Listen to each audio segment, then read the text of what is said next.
Hi everybody, it's Money Saving Coupon Gal. Welcome back to my channel. I wanted to do a video and give you guys an update on what's been going on with my mother-in-law, because so many of you have followed me along this path of taking care of her. If you do not know, she has Alzheimer's. She has lived with us since 2012. It has been 6 long years, and I say that because it's been very hard, stressful. Just, you know, it's hard taking care of someone, and it's even harder to take care of someone that has Alzheimer's.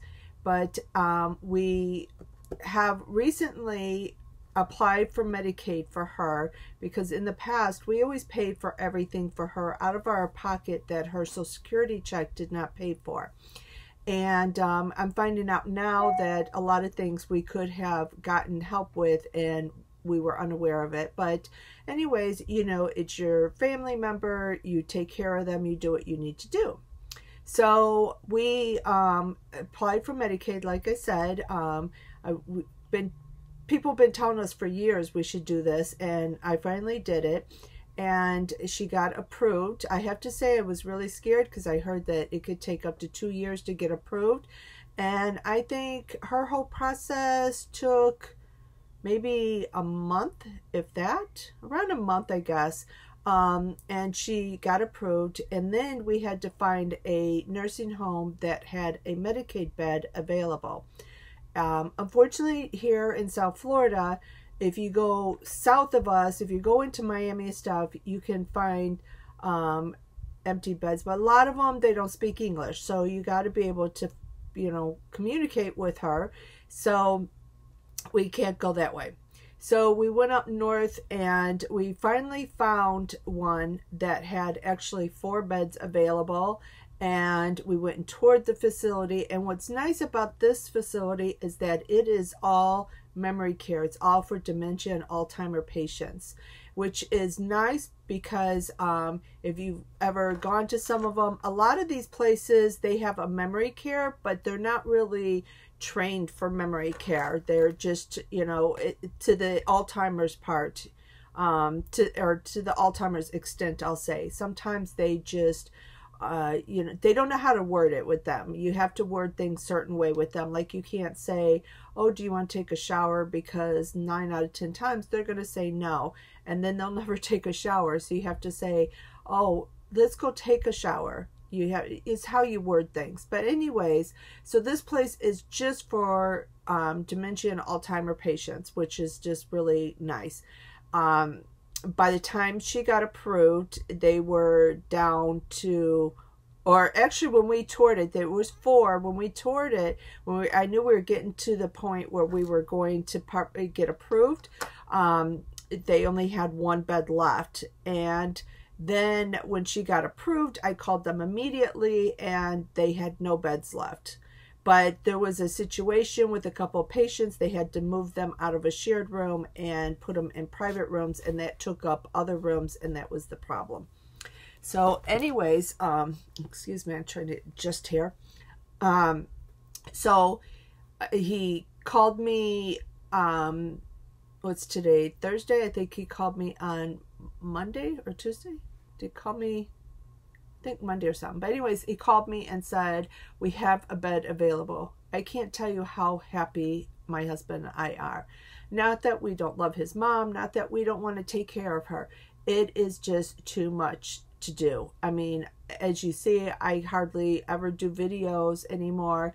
I'm getting to the point now where it's the holidays. I'm getting orders. I'm not able to do them as long as I'm having to take care of her. She needs someone that's always there to help her get up, go to the bathroom, take a shower, go fix her food, feed her, give her medicine, make sure she eat, you know, everything. It's not like you just have your mother living with you and she's able to do stuff on her own. She's not. So I have to do everything for her. So anyways, so I'm really happy. We both are very happy that they have an empty bed for her. And so they actually, the nurse and the gentleman in admissions that I've been talking to, I'm not sure of his title, but he came today and they came to meet her and everything. They just have to make sure like she's not violent or suicidal or anything like that.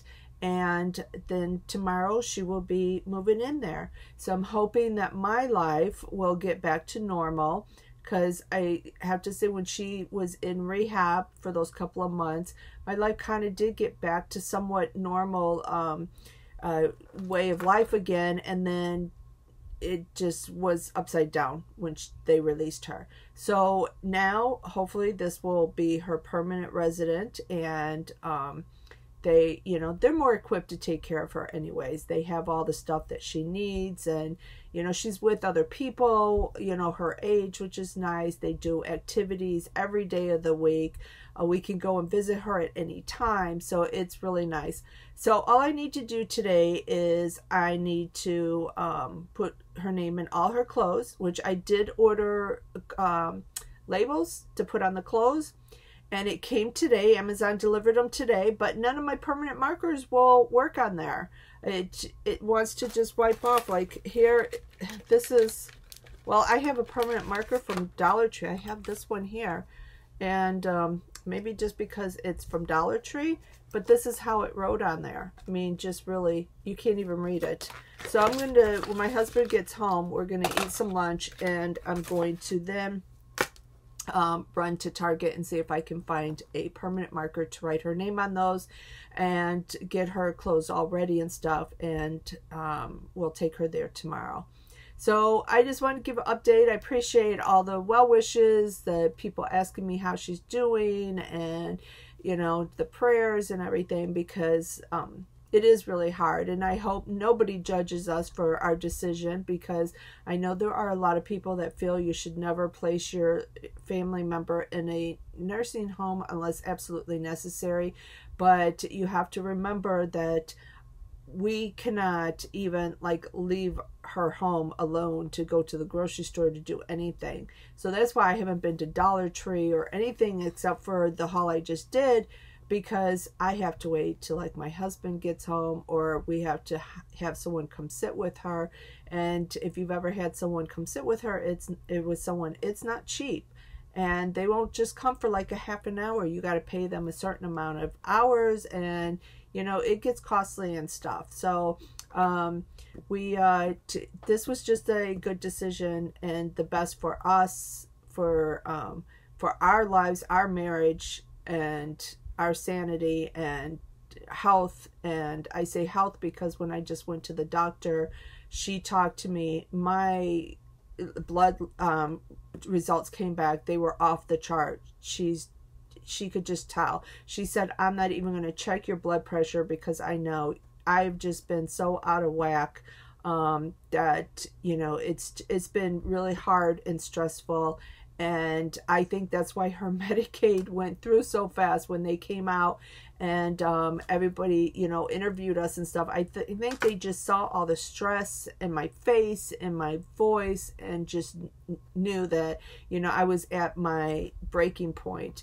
And 6 years is a long time. It's been, and to progress, the Alzheimer progressed, you know, every year it gets worse and worse. So it's a long time to take care of someone.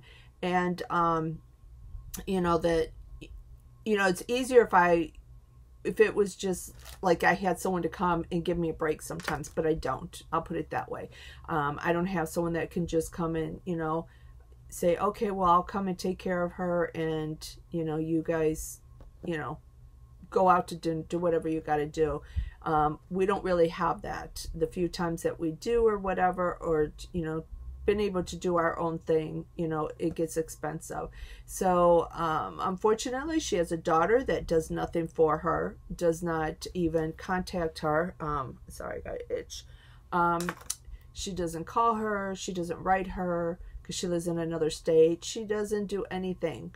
As soon as the money train got cut off when she came to live with us, she cut off all contact with her mom, and that's just really sad. It's really sad. I could tell you stories about her that would just blow your mind, but maybe not, because I've heard stories from other people about family members, how they are when they're trying to, as long as they're getting money, and as soon as they're not getting money anymore, they get upset and stuff.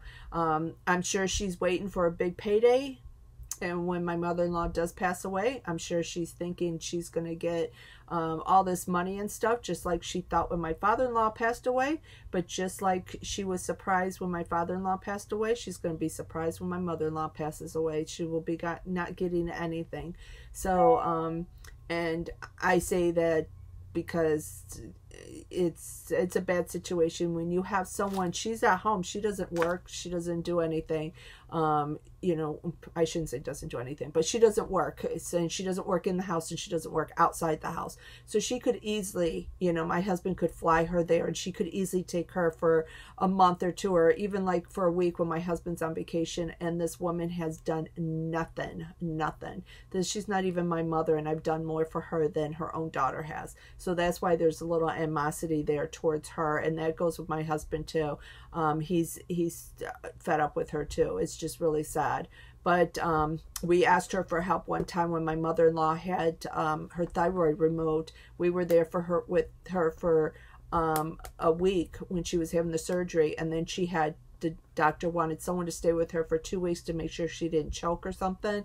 And we asked her if she could take care of her mom for those 2 weeks, and she refused. And so we ended up having to put her in a nursing home because we both had to come back home and go to work. We ended up having to put her in a nursing home, and I had this woman calling me every single day crying on the phone about how she hated it there. She wanted out. She was supposed to stay there for 2 weeks, and because she kept calling me every single day crying, my husband went and got her after a week and took her to the doctor to be checked and brought her back down here to live with us. So that's why I'm kind of fed up too, because we could get breaks, and his mom could stay here in our home if we were able to get breaks once in a while and do stuff like that. But because his sister does not want to do anything for her mom, because she is not getting paid to do anything, I guess I'll say paid, because she's all about the money, you know, it's just too much for me anymore. I guess I'm like up here now. I've just 6 years it's been a long 6 years for me. So anyways, I just want to give you guys an update, and this is where I'm at. So tomorrow she's going into the nursing home. I hope she loves it there. I think she will. I think she's going to find it's probably more fun there than at my house, because they're playing games, you know, they do different activities and stuff. She's around people. She's a very quiet person, doesn't really talk to anyone, but still she's around people her own age. She can do activities. So that's it. So I just want to give you guys an update. Thanks everyone again for all your thoughts and prayers and your well wishes and stuff. It's meant a lot to us over the years. So thanks everyone for watching. Please click like and subscribe, and till next time. Bye everyone.